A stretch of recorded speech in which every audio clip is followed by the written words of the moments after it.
माफ कर दूंगा।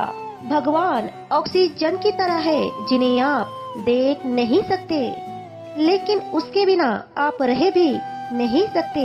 कोई तुम्हारी मदद नहीं कर सकता, अपनी मदद स्वयं करो। खुद के एक अच्छे मित्र है और आप ही अपने आप के दुश्मन भी। इंसान तब समझदार नहीं होता जब वो बड़ी बड़ी बातें करता है, बल्कि समझदार वो तब बनता है जब छोटी छोटी बातों को वो समझने लगता है। आप किस समय सही थे ये कोई याद नहीं रखता, लेकिन आप किस समय गलत थे ये सब याद रखते हैं। दुख दूर हो जाने के बाद ही तुम्हारा मन प्रसन्न होगा। ये आपका भ्रम है। मन प्रसन्न रखो, सभी दुख अपने आप ही दूर हो जाएंगे।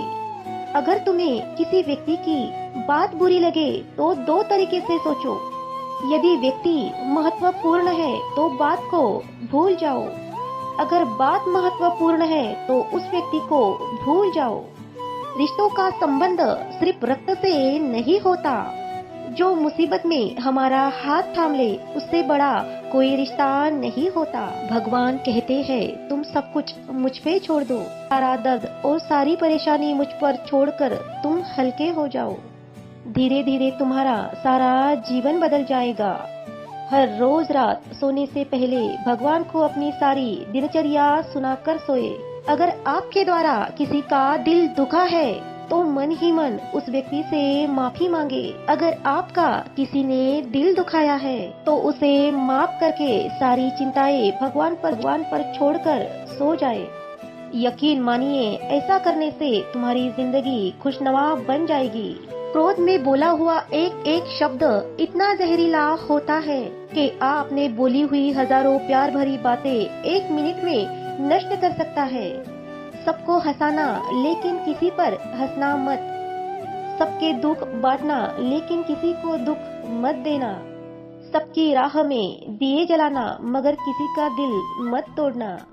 यही जीवन की रीत है, क्योंकि जैसा बोओगे वैसा ही पाओगे। दुआएं और प्रार्थनाएं असंभव को भी संभव बना सकती है। ईश्वर को ना हमारे तन की जरूरत है ना हमारे धन की, उसको तो बस एक पवित्र मन की जरूरत होती है। इसलिए वो कभी हमें कुछ भी छोड़ने के लिए नहीं कहते, बस कहते हैं हमें बच्चे मन से विकार छोड़ दो, मन से गंदे विचार छोड़ो। जो आने वाला है गुजरे हुए कल से बेहतर होगा। यही एक सोच आपको जिंदगी भर कभी निराश नहीं होने देगी। झूठ कितना अजीब है, खुद बोलो तो अच्छा लगता है और दूसरे बोले तो हमें गुस्सा आता है। खुशियाँ चाहे किसी के भी साथ बांट लो, लेकिन गम हमेशा भरोसेमंद इंसान के साथ ही बांटने चाहिए। जीवन में समय चाहे जैसा भी हो, परिवार के साथ रहो तो सुख बढ़ जाता है और दुख हो तो बट जाता है। सच्चा मित्र वही है, वो उस समय भी तुम्हारे साथ खड़ा हो जब सारी दुनिया आपके खिलाफ हो। आपके पास जितना भी है उसके लिए भगवान को बार बार धन्यवाद करो। ऐसा करने से आप जिंदगी में ज्यादा तरक्की करोगे। प्रार्थनाएं और ध्यान इंसान के लिए बहुत जरूरी है, क्योंकि प्रार्थना में भगवान हमारी बात सुनते हैं और ध्यान में भगवान की बात हम सुन लेते हैं। श्री कृष्ण से जिंदगी भर कितना कुछ छूटा। पहले माँ छूटी, फिर पिता छूटे, फिर नंद किशोर छूटे, संग साथी छूटे, राधा भी छूटी, गोकुल भी छूटा, फिर मथुरा छूटी। श्री कृष्ण से जीवन भर कुछ ना कुछ छूटते ही गया। नहीं छूटा तो वो था देवत्व। इतना सब छूटने के बाद भी श्री कृष्ण हमेशा खुश रहते हैं। इसलिए श्री कृष्ण हमें कहते हैं चाहे कुछ भी छूट जाए लेकिन मुस्कुराना कभी मत छोड़ना।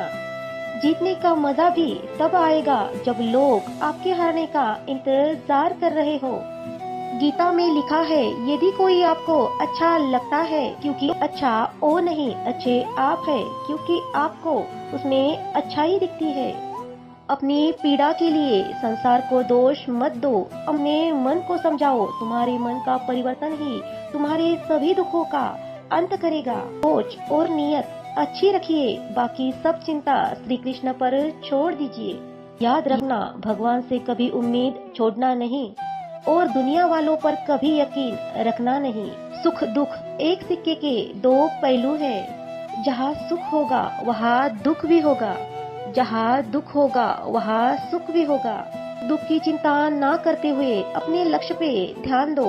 एक बात हमेशा याद रखना, किसी के सामने गिड़गिड़ाने से ना ही मोहब्बत मिलती है ना इज्जत मिलती है।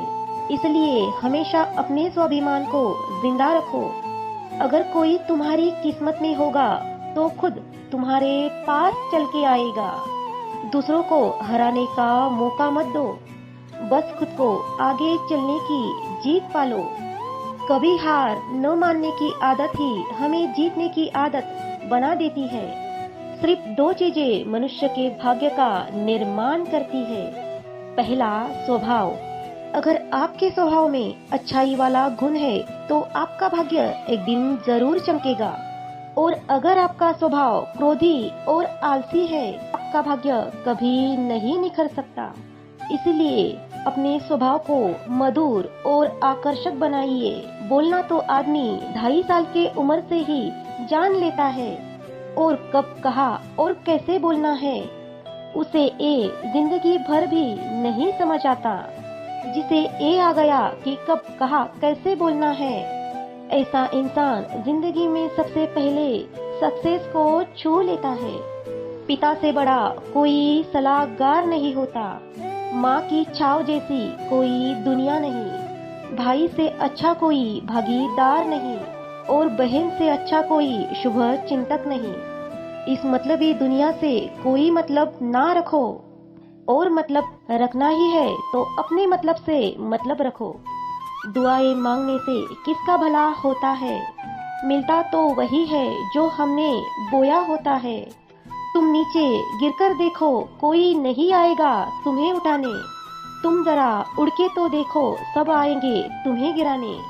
एक बात याद रखना, अगर शराब की दुकान पे बैठकर अगर आप दूध भी पियोगे तो लोग आपको शराबी ही कहेंगे, और अगर किसी मंदिर में जाकर आप पानी भी पिएगे तो आपको संत का दर्जा दिया जाएगा। इसलिए आप किसके साथ उठते बैठते हो यह भी बहुत महत्वपूर्ण है।